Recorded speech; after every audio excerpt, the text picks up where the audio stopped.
Remember, remember the 5th of November, gunpowder, treason and plot. Today is the 5th of November and here in the UK it's known as Guy Fawkes or Bonfire Night, and we go out and we celebrate and we light big bonfires, we put a guy on top and we burn him while watching fireworks.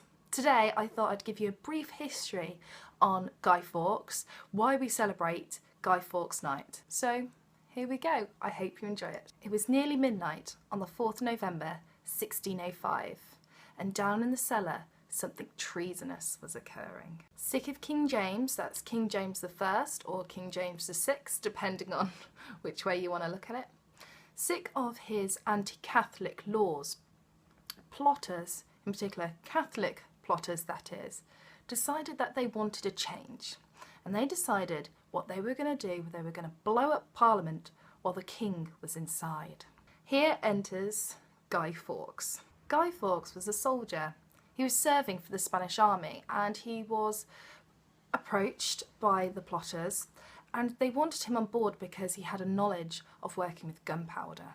Guy was a Protestant by birth and he was not the ringleader in this plot, but he was just a soldier for the Catholic cause. However, back in the cellar, the King's Guard were on the lookout. They had already been tipped off about what was going to happen and the big plot to blow up Parliament. So they were on the lookout for a man suspicious, and they found him. Guy Fawkes was in the cellar with almost 2 tons of gunpowder.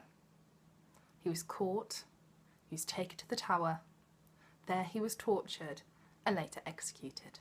However, they were very much aware that Guy Fawkes was not the ringleader, and he was the one that was doing the dirty deed. Therefore, they went on a hunt to find the other Catholic conspirators. They found them, along with lots of innocent people as well, and unfortunately, those innocent Catholics also lost their lives. Guy's execution was to be hung, drawn and quartered. It's a painful and humiliating death. But Guy was clever and didn't want that death for himself. So when the noose was put around his neck, he jumped from the ladder, breaking his neck. He died instantly. He had cheated the hangman. Despite not being the ringleader, Guy Fawkes is the effigy that we burn every year. Guy is the embodiment of Catholic extremism. He was the one caught and refused to speak under torture. There's often that saying, actually, it's kind of a joke, that he was the only person to enter Parliament with honest intentions. And it was by the 19th century that his effigy was being placed on top of bonfires and we were watching the guy being burnt. Fast forward to the 21st century and we're still doing it today. So there we are, that is a very brief history of Guy Fawkes, Bonfire Night, whatever you want to call it.